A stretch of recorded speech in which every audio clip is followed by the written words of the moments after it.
What's going on, everybody? It's your girl Crystal. You're listening to the Real Deal podcast, Mind the Gap edition.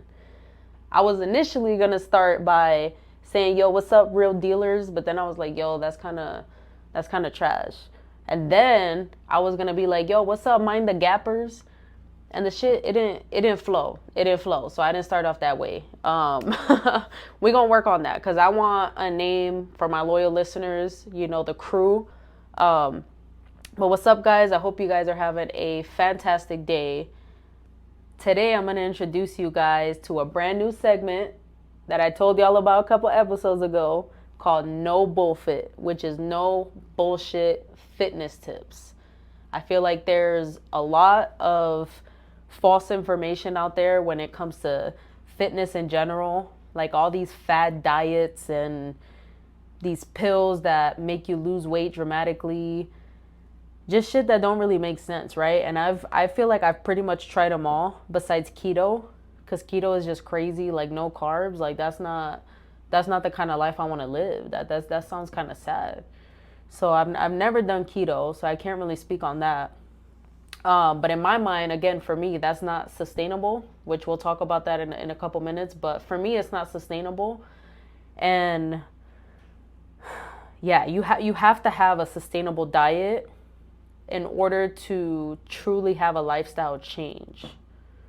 So let's say right now, whoever you are listening, if you're not happy with your body image or if you're not happy with your eating habits, let's say you want to lose weight, you may want to gain weight, gain some muscle. I'm not sure exactly where you guys are at, but I'm going to try to keep this show very generic with information, this segment, because I want to be able to speak to all of you, right, that may need help. And if you're an individual that needs a little bit more coaching or a little bit more education and knowledge, or just you need direction, please reach out to me. I'm not going to charge you. I'm going to do this shit for free. And the reason, again, that I am is because I wish I had this when I was struggling like hell during my fitness journey. And so today's specific show, No Bullfit, is going to be about pushing past your limits in the gym. I know last episode I talked about pushing past your limits mentally, but we're going to talk about in the gym. And I feel like those two go hand in hand, but here's how I think it's a little bit separate. Obviously, mind and body should be connected, right? One body. But I feel like where a lot of people fail in the gym, or just like with their nutrition, is that they get in their head too much. I know at least that's the truth, or was the truth for me. I struggled a lot with nutrition. So when it came to the gym, I typically didn't struggle much with like getting my ass up and taking myself to the gym physically and doing my workouts. But when it came to nutrition, I always struggled with that. And I don't know if it's because I'm a Latina, specifically Dominican, because like Dominicans love fried shit. We love beer. We love alcohol. We love all the bad shit, pretty much. And I'm sure a lot of you can relate to that, no matter who you are. But again, I'm speaking from me and my life experience. And so it was always difficult for me to eat right, or to know what the right foods were, right? Or to know which oils to substitute for fried foods if I was feeling in the mood. And at the time, we didn't have air fryers. We have air fryers now. So that excuse should really be out the book. At least for me, it was. Like, as soon as I got an air fryer, bro, game changer. Did y'all know? Okay, I'm going off track, but this is some real shit. Did y'all know that you can put an egg, a raw ass egg, in the shell and everything, in an air fryer, air fry that bitch, and it'll come out hard boiled with no water? That's crazy to me. That's crazy.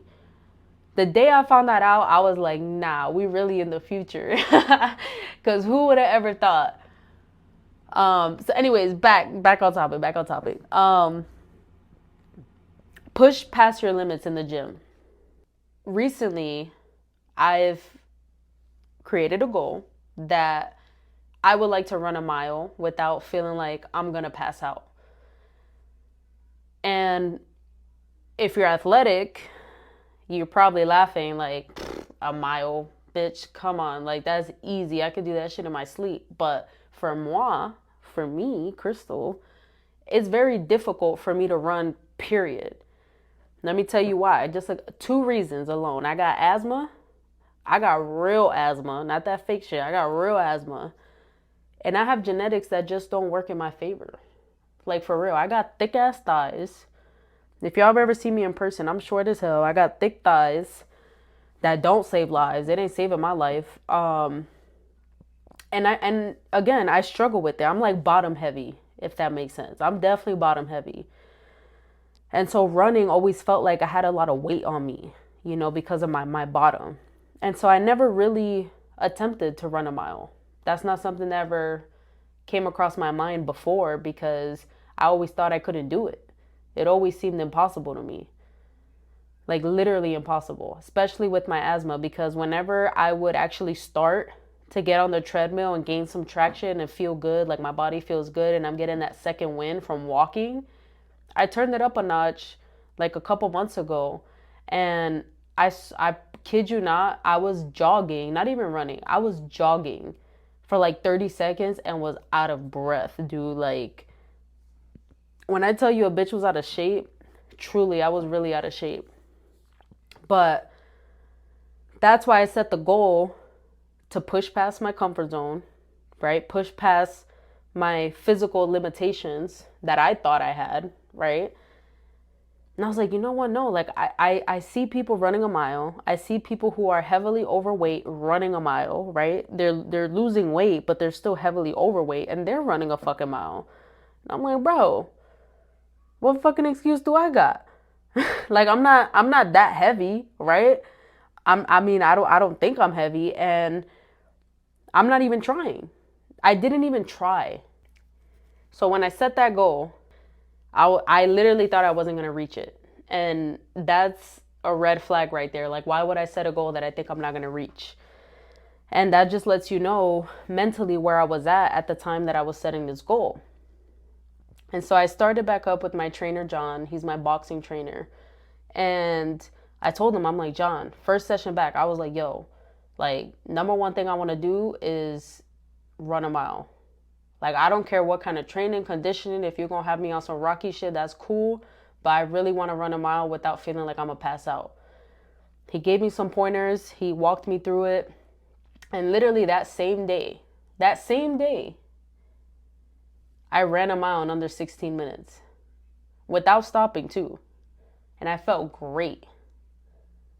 Now, mind you, during those 15 minutes, 16 minutes, there was certain times where it's stressing me out thinking about it. Like there was certain times that I really wanted to give up. Like my legs were like, bitch, what are we doing?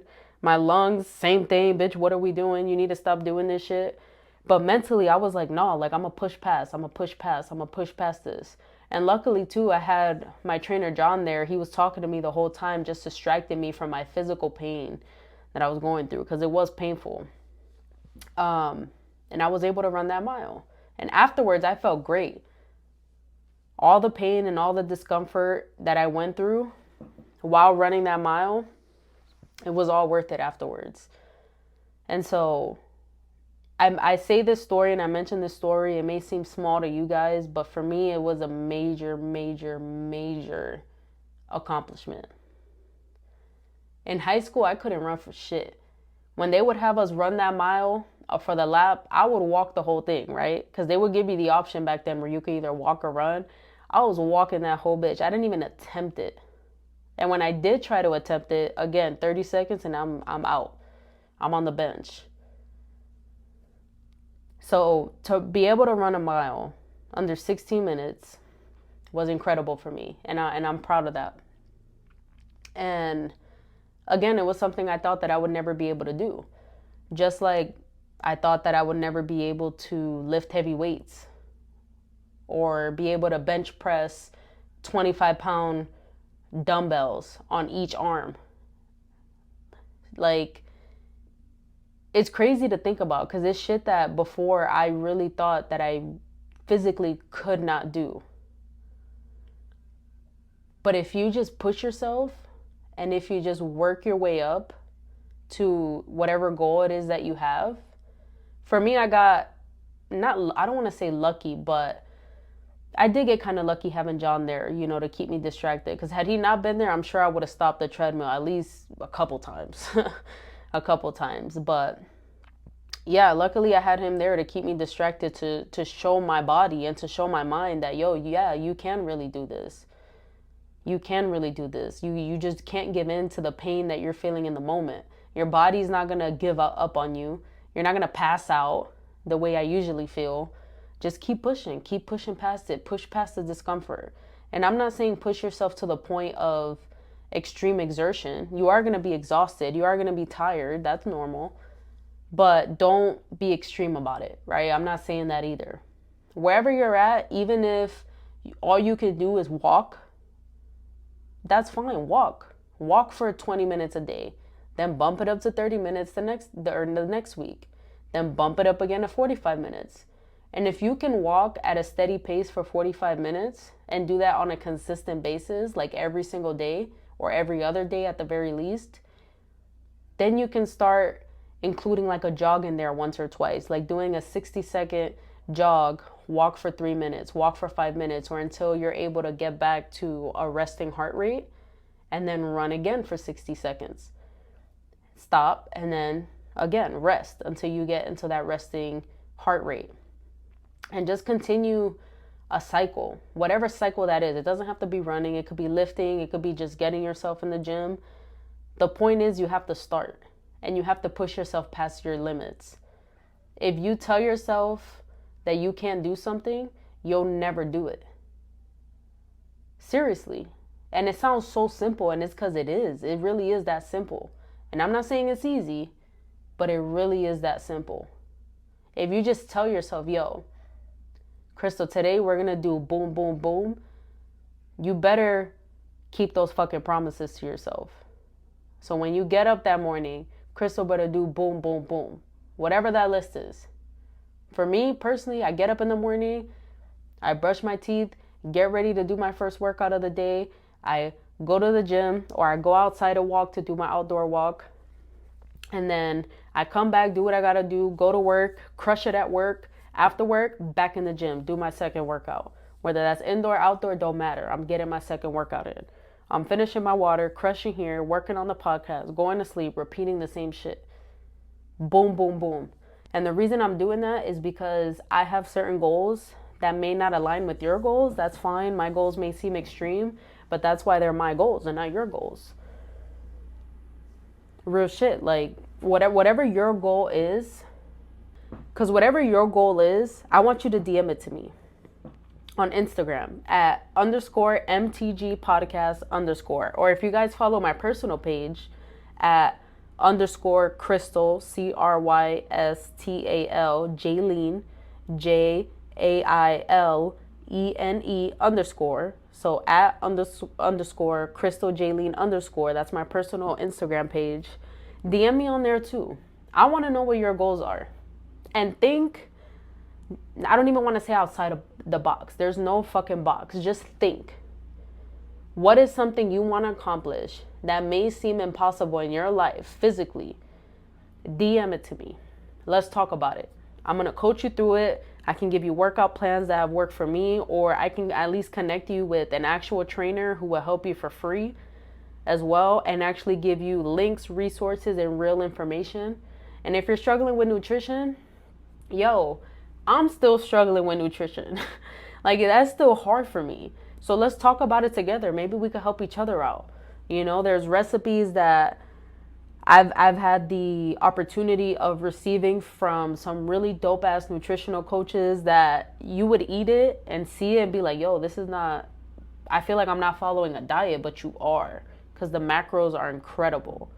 Which, if you don't know what macros are you tracking your food pretty much. So calories, protein, carbs, and fats, that's macros. So if you're tracking those throughout the day, then you should be able to have a good idea of where you need to work and where you could get better, and where you're excelling. So that way, okay, if I'm excelling, like I'm meeting my protein every day, cool, but I'm over or under, most likely over. But if I'm over my calories, then I need to work on that. Or, okay, I'm a little under my carbs for the day. you at least can work on those things and plan better and plan accordingly. And your meals don't have to be boring. That's another thing. That's what I love about macro counting, is that they don't have to be boring. I've seen people make like wild recipes, and by when I say wild, I mean like some pretty cool ass recipes. Like they've made pumpkin spice latte, no bake cheesecake bites that have a lot of protein, and the macros are great, like not a lot of fats, not a lot of carbs, even the calories are a pretty decent amount, right? It'll be like 90 calories per cheesecake bite, with like 12 grams of protein. Like that's incredible, that's great. And it not only is it delicious, right? And you feel like you're not cheating on your diet, or excuse me, you feel like you are cheating on your diet, but it's healthier for you. It helps meet your protein. It helps basically essentially meet your goals, right? Whereas if you're on what's another popular diet? Like if you're on Weight Watchers, right? Weight Watchers is a numerical, it's a numerical scale, I guess. Like basically if you eat an apple, that's 1 point. Maybe chicken is 3 points, and you get like a certain amount of points each day, and once you reach your points, that's it. But the thing that I don't like about Weight Watchers is there are certain foods that are 0 points. So you can eat as much as that as you want, but that's not really sustainable too, because the whole point again is to get rid of our bad habits. So if you're a binge eater like I am, I still am a little bit, honestly. Like sometimes I struggle with that. Like I will skip a meal or two and then at night go crazy. And that's one of the things that I'm working on. But becoming aware too will also help you, and you have to be honest with yourself, right? Like where am I at? Where do I know I need to put in more work? Where are there areas of some clear improvement? You know, whether that's you skip breakfast, you know, or you skip lunch, or you skip dinner, or the quality of your foods, right? Definitely my best advice would be to prioritize protein. Prioritize protein sources. And if you want your body composition to look great and you want to feel great, protein is not just for muscle, which is what it's a common misconception. I'll get into protein more in a later episode, but I do want to mention that now. Like protein is not just for muscle. Protein is for literally every single function of our body. It helps with our hair, our nails, the quality of our skin, the quality of our brain. You know, it helps with our heart health, literally our cells as well, because protein is just a bunch of amino acids. But again, I'll get into that in a later episode. But for this episode, guys, I'm going to end it here. I just wanted to come up here and educate you guys a little bit, and also share some of my struggles so that you guys know I'm not just somebody who's always had a perfect body or a perfect nutritional plan. That's definitely not the case. If anything, I'm still struggling and still figuring this out myself. And because I am, I want to take you guys on that journey with me, and also provide as much value and benefit to you as I can. Because again, man, it sucks not having the right information in front of you, and then having all of these fucking false health recommendations being thrown in your face, and the commercials and shit that just doesn't work. It doesn't work. And it sucks because when you try all those things and it fails, you end up feeling hopeless. You end up feeling like shit, and it's not a good feeling. It's really not. And it makes a lot of people give up. And health is super important. You know, you have to take care of your mind, your body, your spirit, your emotional well-being. All of those things are important. Everybody, I feel like, focuses on the other three and neglects the body, when the body is truly your temple. You know, whether you're religious or not, that's just a fact. If you treat your body like shit, you're going to feel like shit. Your mental is going to be like shit. Your emotional health is going to be like shit. I really firmly believe that. So take care of all of it, man. It's important. Invest in yourself. Make sure you're good. Fill your cup first, and then you can pour into others. I say that all the time, and I mean that shit. It's real shit. Thank you guys for listening so far. I hope you guys got value from this show. Please, please, please hit me up on Instagram if you're somebody who is struggling with this, or even if you're not struggling and you got the perfect physique and you fucking put in the work and you're way ahead than I am. Please reach out to me too and offer some tips, because we out here struggling. And I would love to have you on the show as well so that we can share some of that knowledge with the listeners. Thank you guys again. I love you guys. I appreciate it. Take care.